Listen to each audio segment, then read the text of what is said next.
Hi friends, welcome to சமையலை சுவாசம். இன்றைக்கி நம்ம நெல்லிக்காய் வச்சு ரசம் எப்படி பண்ணலான்னு பார்க்கலாமா? இது ரொம்ப ஆரோக்கியமான ஒரு ரசம் ரெசிபி. நார்மலாக நம்ம புளி ரசம் சாப்பிட்ருப்போம். இந்த நெல்லிக்காய் ரசம் டேஸ்ட்டில் கொஞ்சம் டிஃப்ரெண்ட்டாக சூப்பராக இருக்கும். இது எப்படி பண்ணலான்னு பார்க்கலாம். வாங்க வீடியோக்குள்ளே போகலாம். அதுக்கு நான் இன்றைக்கி 3 நெல்லிக்காய் எடுத்து வச்சுருக்கேன். நெல்லிக்காய் ரசம் பண்ணுறதுக்கு 3 நெல்லிக்காய் எடுத்துக்கோங்க. அதை சின்ன சின்ன பீஸஸாக கட் பண்ணி மிக்சர் ஜாரில் ஆட் பண்ணிக்கோங்க. இதை நம்ம தண்ணி ஊற்றாமல் துருவன மாதிரி நல்லா ஃபைனாக அரைச்சி எடுத்து வந்துக்கலாம். இந்த அளவுக்கு அரைச்சி எடுத்துக்கோங்க. நெல்லிக்காய் இந்த அளவுக்கு நம்ம அரைச்சி எடுத்து வச்சுக்கலாம். இது இருக்கட்டும். வேற ஒரு ஜார் எடுத்துக்கோங்க. அதில் 1 ஸ்பூன் அளவுக்கு ஜீரகம், 1 ஸ்பூன் அளவுக்கு மிளகு ஆட் பண்ணிக்கலாம். இது கூடவே காரத்துக்கு 2 பச்சை மிளகாய் ஆட் பண்ணியிருக்கேன். 1 கைப்பிடி அளவு கறி லீவ்ஸ் ஆட் பண்ணிக்கோங்க. 4 பல் பூண்டு தோலோடு ஆட் பண்ணிக்கலாம். இப்போ இது கூட நம்ம 2 மீடியம் சைஸ் தக்காளி, பெரிய தக்காளியாக இருந்தால் 1 தக்காளி ஆட் பண்ணிக்கோங்க. நான் இன்றைக்கி மீடியம் சைஸ் தக்காளி 2 ஆட் பண்ணிக்கிறேன். இதை நம்ம தண்ணி ஊற்றி அரைச்சி எடுத்துகிட்டு வந்துக்கலாம். பேஸ்ட்டாக அரைச்சி எடுத்துக்கலாம். இந்த அளவு பேஸ்ட்டாக அரைச்சி எடுத்துக்கோங்க. இது தனியாக இருக்கட்டும். இப்போ ஸ்டவ்வில் ஒரு கடாயை வச்சுக்கோங்க. நல்லா ஹீட் ஆனவனே அதில் 2 ஸ்பூன் அளவுக்கு ஆயில் ஆட் பண்ணிக்கோங்க. 1 ஸ்பூன் அளவுக்கு கடுகு பருப்பு ஆட் பண்ணிக்கோங்க. கடுகு நல்லா பொரிஞ்சவனே 1 கொத்து கறி லீவ்ஸ் இதில் ஆட் பண்ணிக்கலாம். 2 காஞ்ச மிளகாய் இது கூட ஆட் பண்ணிக்கலாம்.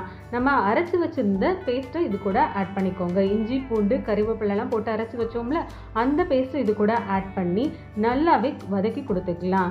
ஒரு 2 நிமிஷம் நல்லா வதக்கி கொடுத்துக்கோங்க. இப்போ நம்ம இது கூட பருப்பு வேக வச்சுருந்த வாட்டர் இது கூட ஆட் பண்ண போகிறோம். பருப்பு நான் குக்கரில் வேக வச்சுருக்கேன். அந்த பருப்பு தண்ணியை நம்ம இதில் ஆட் பண்ணிக்கலாம். பருப்பு தண்ணி 1 டம்ளர் அளவுக்கு இருக்கும். ஒரு 1 டம்ளர் இருக்கும். அதை இது கூட நான் ஆட் பண்ணிக்கிறேன். பருப்பு தண்ணியை ஆட் பண்ணிவிட்டு ஒரு கொதி வரட்டும். ஒரு கொதி வந்தவனே நம்ம இது கூட எக்ஸ்ட்ராவாக ரசத்துக்கு தேவையான அளவு வாட்டர் ஆட் பண்ணிக்கலாம். பருப்பு தண்ணி ஆட் பண்ணி ஒரு கொதி வந்துடுச்சு. நம்ம எக்ஸ்ட்ராவாக ரசத்துக்கு தேவையான வாட்டர் இது கூட ஆட் பண்ணியிருக்கோம்.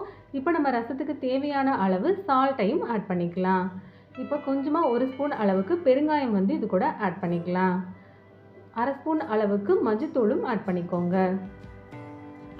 ஆட் பண்ணிவிட்டு நல்லா கிளறி கொடுத்துக்கோங்க. ரசம் இந்த மாதிரி சைட்லலாம் நுர கட்டி வரவும் நம்ம துருவி வச்சுருந்தோம்ல, அந்த நெல்லிக்காய் இது கூட ஆட் பண்ணிக்கலாம்.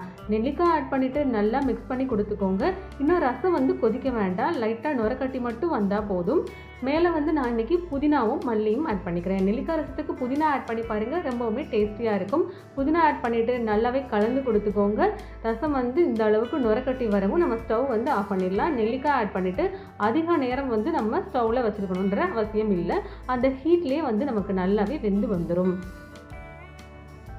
இப்போ நம்ம லிட் போட்டு ஸ்டவ் ஆஃப் பண்ணிவிட்டு லிட் போட்டு க்ளோஸ் பண்ணி வச்சிடலாம். அந்த ஹீட்லேயே நல்லாவே நமக்கு நெல்லிக்காயோட சாரெலாம் இறங்கி நமக்கு சூப்பர்வான நெல்லிக்காய் ரசம் கிடச்சி வந்துடும். பாருங்கள், இப்போ நம்ம வேற ஒரு பாத்திரத்துக்கு மாற்றியாச்சு. லைட்டாக சூட ஆறவும் நம்ம இது மேலே லெமன் பிழிஞ்சு விட்டுக்கலாம். 1/2 லெமன் எடுத்துக்கோங்க. அது சீட்லாம் எடுத்துகிட்டு இதில் பிழிஞ்சு விட்டுக்கலாம். சூப்பர்வான நெல்லிக்காய் ரசம், டேஸ்டியான ரசம் இது. இந்த ரெசிபி நீங்கள் கண்டிப்பாக வீட்டில் ட்ரை பண்ணி பாருங்கள். மறக்காமல் நம்ம சேனலை லைக் அண்ட் சப்ஸ்கிரைப் பண்ணிக்கோங்க. Thank you friends.